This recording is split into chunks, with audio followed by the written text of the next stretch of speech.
It is VSiN Primetime, and it is an absolute pleasure to have the head coach of the Vegas Vipers of the XFL, who just had their draft earlier this week. Was emceed by our colleague Stormy Bonatoni, which was great to see. But Rod Woodson here in studio, the Hall of Famer, Defensive Player of the Year, Super Bowl champion. So I always love when, 2/3 of the desk won Super Bowls. And then I just sit over here and say hello. That's where our career similarities end at the NFL level. But Rod, let me start with this, just the XFL and how you got involved in it and how you said, you know what, there's some big name coaches, right? Bob Stoops, Wade Phillips, yourself. I mean, it's interesting to see the differences of the different coaches and the notable names. So how did you get linked up, and what made you say, you know what, I want to give it a crack? Well, I mean, one of the guys who helped start it, or after they started it, and one of the first hires, Doug Whaley, was in Pittsburgh when I was there, way back in the day.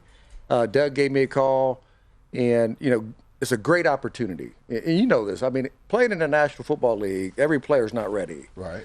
So to have a place, a venue, a platform where the guys can still show their wares if they're not ready, because the NFL doesn't wait on you. They're going to be, if you're not ready, they're gone. They're moving on. So some of these guys need a place to show that platform to keep growing. And this is a great place. Remember the G League back in basketball? I mean, several years ago, nobody wanted to be in the G League. Now everybody's trying to get in the G League, because how many first rounders came out from the draft this year from the G League, right? So multiple guys. Now it's going to be a little bit different for these guys, but going to college, coming into the league, maybe not coming to the league, but going into the XFL, still learning to play, and then having a shot to play in the NFL. It's still a dream. So this is a great platform. Everybody, if you ever coach, you kind of always want to be that dude, right? You always want, even if it's a little league, right? You probably want it. Right. You want to be the head coach. Right. So this is a great opportunity for me. It's a blessing. We're happy to have you here in Las Vegas. What are your initial opinions on this city as a sports town? Well, I came here back my grandmother used to live here. So I used to come here when it was Fremont Street right here was a strip. That was it, bro. She stayed on the east side, and then she eventually moved to Jean, Nevada, which ain't weighing. It's not too much in Jean, Nevada now. Man, wasn't nothing in Jean, Nevada when she moved out there. But some goats, some chickens. We had to eat some goat milk. I would drink goat milk. But I've always loved Vegas. I think the city, and I think the idea behind sport teams being here has changed, because fantasy football has kind of helped, because everybody's not connected to one color in all the places. They go to different teams, and it's helped everybody kind of like relax a little bit. So, I love it. I love that it's a great place. First of all, it's the city of, you think about entertainment, right? Oh, yeah. Entertainment is dinner, music, dance, sports. Yeah. That's entertainment. So having teams come into, and how the individuals here, the residents embraced the Golden Knights, the Aces, who got the first chip, right? Again, got their first chip for the Vegas city.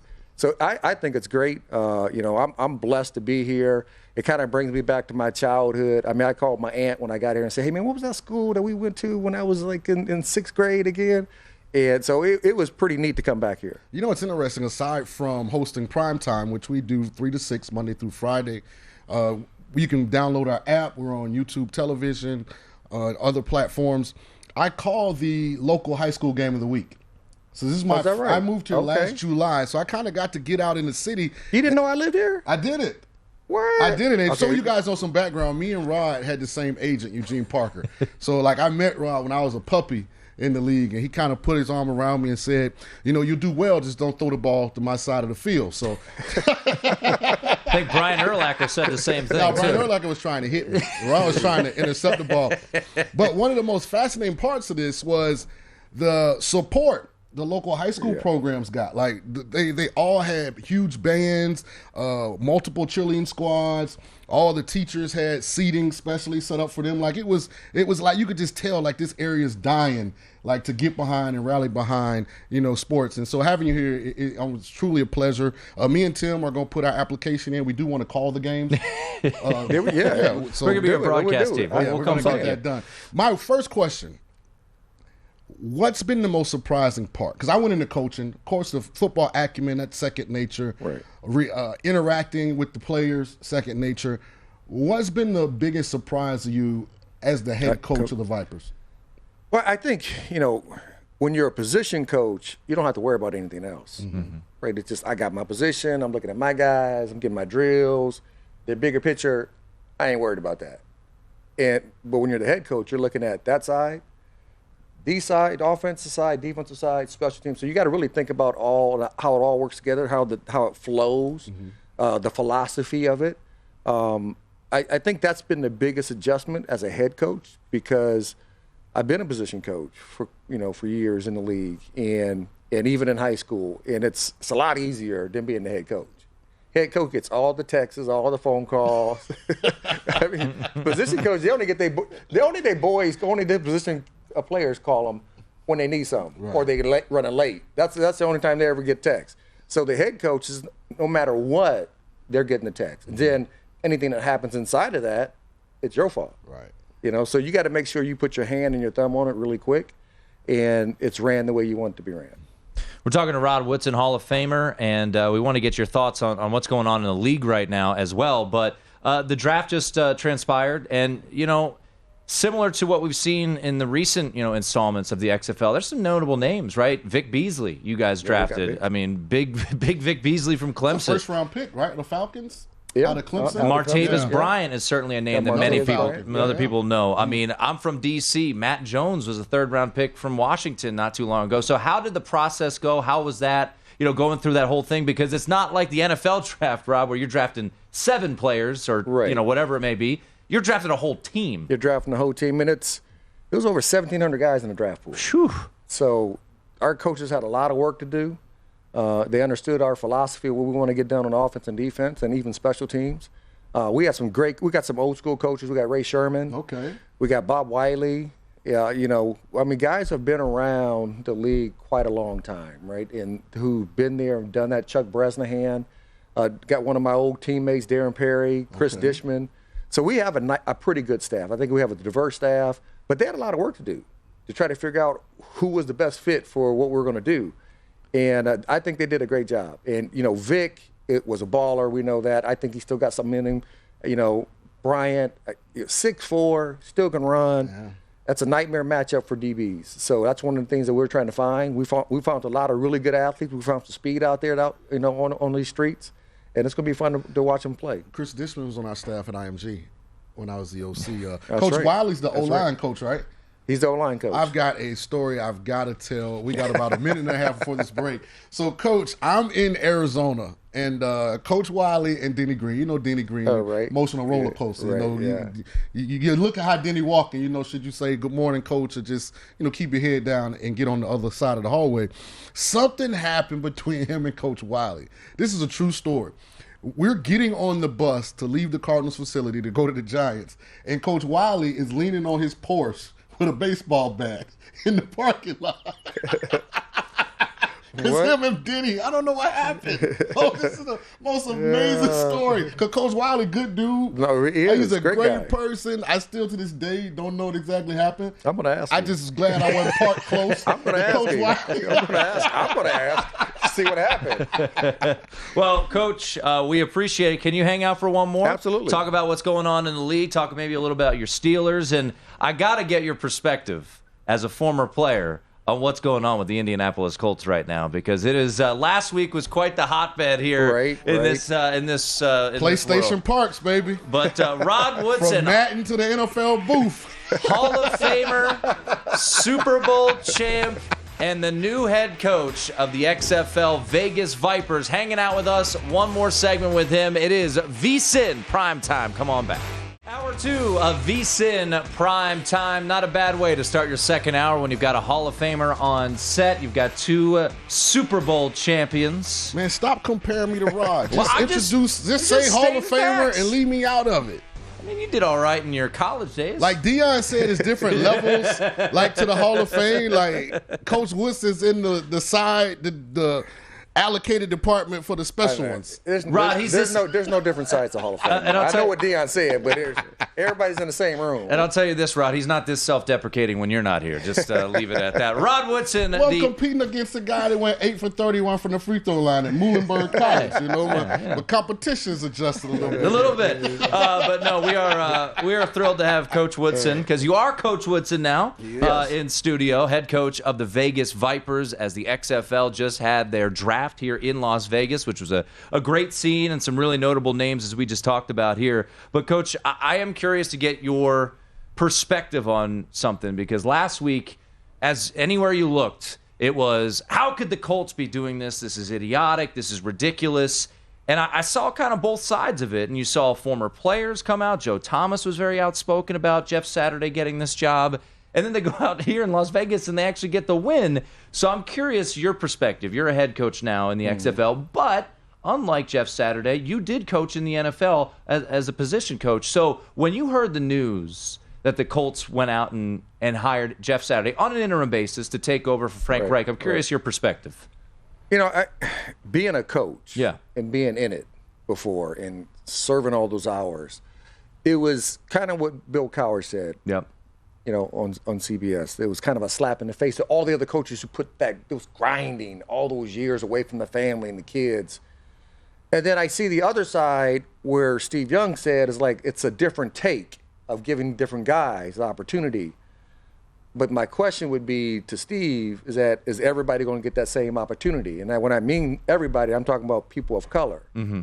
Are those individual players who played the game at a high level, do they get that same opportunity to lead men who can lead men? So that would be a question to be answered in the future. I'm kind of torn both ways, because I coached and I grinded it, and you want to be that guy, and then you have a guy in TV, and I'm talking about even GMs who are getting these spots, sure, right? Who are on TV, and now they become GMs. And then you got these other GMs and other people in personnel who've grinded their whole careers to have an opportunity, and they get passed over by somebody else on TV because they sounded good. So it's that same philosophy. It's like, what are these owners looking for, and what do they want? And are they going to give that same opportunity to everybody across the platform? So to me, that's where I'm disappointed, but I'm also encouraged. Because on one hand, is this a continuation of the system that exists right now, that minimizes a person of color for being able to ascertain or ascend to a certain level in the National Football League? Or is this the beginning of change, where Jim Irsay now makes it acceptable for other owners to go outside the box and do outside the box things? So I know Jeff Saturday personally. My only thing would be, now, do you have to be friend to owner to get this opportunity? Do you have to be like his buddy? Do you have to hang with him? Should we go to the owners convention? Right? You got to be a consultant on the team. I think I'm going to go to the owners convention next year and pick up the tab. It's a big tab. No, but it is frustrating. I felt a certain way about the situation because I felt like they blamed Marcus Bradley, who was the offensive coordinator. Man of color, doesn't even call the plays. Right. He's the first scapegoat. Right. If I was on the staff, my frustration would be higher because they have two former NFL head coaches. And John Fox and Gus Bradley. Right. So I would be very interested in what they thought about being leapt over for someone that's not even coached at the college level. Yes. Then you add in that they promoted a guy to OC, which, as a former quarterback, to me, the major discrepancy in the National Football League is there are not a lot of men of color at offensive coordinator or quarterback coach. Right. And that's generally O-line coaches. Right. That's generally the springboard for, getting the head jobs. Yes. Sean McVay, yes. Nick Sirianni, right. Shanahan, these guys came up considered offensive minds. Right. So we'll see how it plays out. I don't want anyone to think that anyone is against Jeff Saturday. No. It's the system that we want equality and fairness to be across the board. Jeff is a really good person. And he did accept it, though. Right, he accepted it. When he got that phone call took from it. Mr. Irsay, he accepted it. I want to know what right? the financials were. I ain't That's seen what it. it- yeah. I haven't seen the got the financial financial yet. Is he Yeah. volunteering? I mean, he's already a consultant. He was I a don't know how you consultant. consult for the coach from Georgia and Bristol, because I've never seen him in Indy. Yeah. I want to see the financials. We'll see where it leads in the future. We'll see where it leads. Yeah. We're talking to Rod Woodson in studio. Rod Woodson, the head coach of the Vegas Vipers in the new XFL with the league. Exciting times for that league, which is expected to get started sometime in the new year. Just curious, your overall thoughts of the league right now. I'll start with your former team. It's kind of I know you had a number of former teams. The one that you got inducted into the Hall of Fame with the Pittsburgh Steelers. Kenny Pickett's taken over. There seems to be some, I don't know if juice is the right word, Rod, because this was thought to be a down year, and the AFC North is solid, not great, but solid. Right. What do you make of this Steelers team right now, and do you think the future is bright for this organization with some young pieces out there? They do have some young pieces. Listen, I'm a Mike Tomlin fan. I'm a Rooney fan.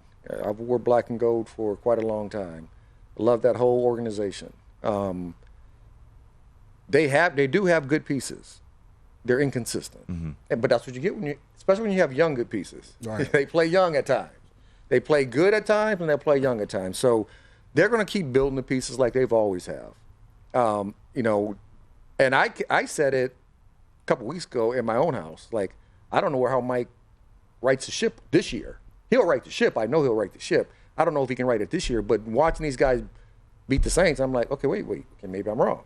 So maybe one thing about Mike is a person that can bring the group together, play above maybe all the talent that they have, and especially the youngness that they have on the field on a consistent basis. Mike does a really good job of getting these guys focused in and have a simplified offense and defense and just go play football, go play ball.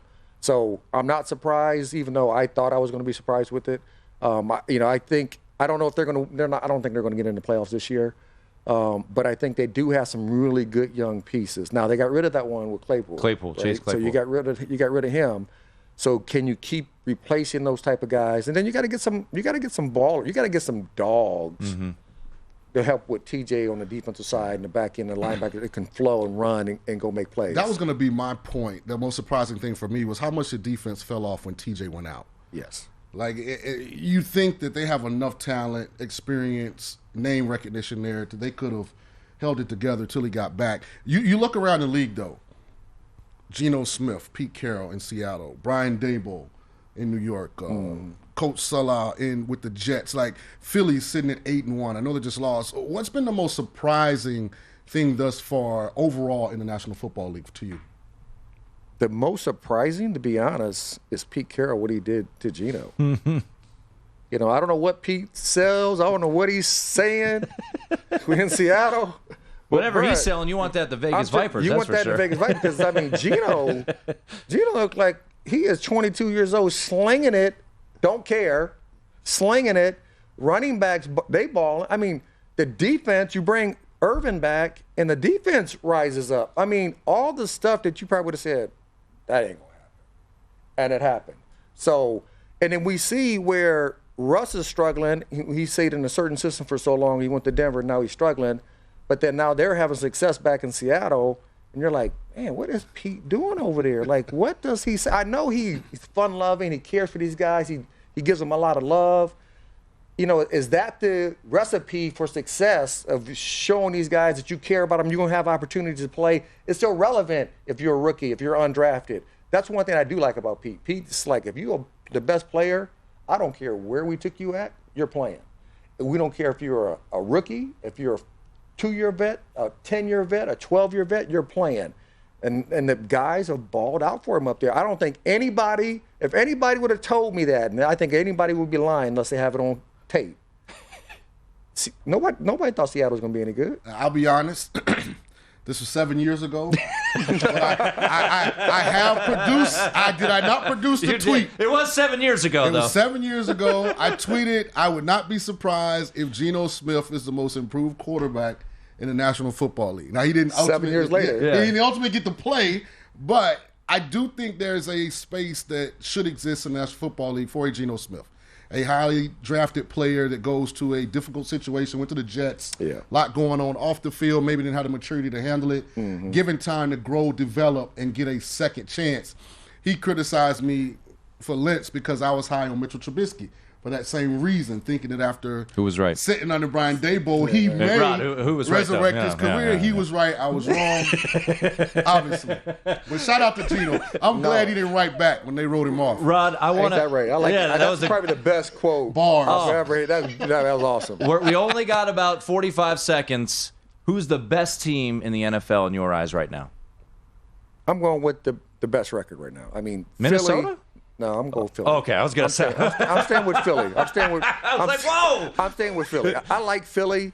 I think they got some play. Listen, the quarterback is balling. It's so funny to watch the progression of quarterbacks in the National Football League where Michael Vick and Randall Cunningham and Steve Young, they're all before their time. Now it's embraced. It's okay to be a scrambling running quarterback, be athletic.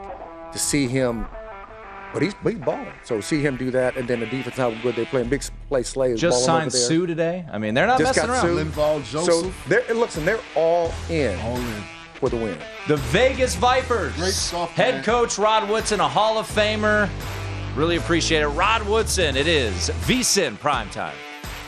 Visit VSiN.com to get current odds, listen for free, find showtimes, and download VSiN sports betting podcasts.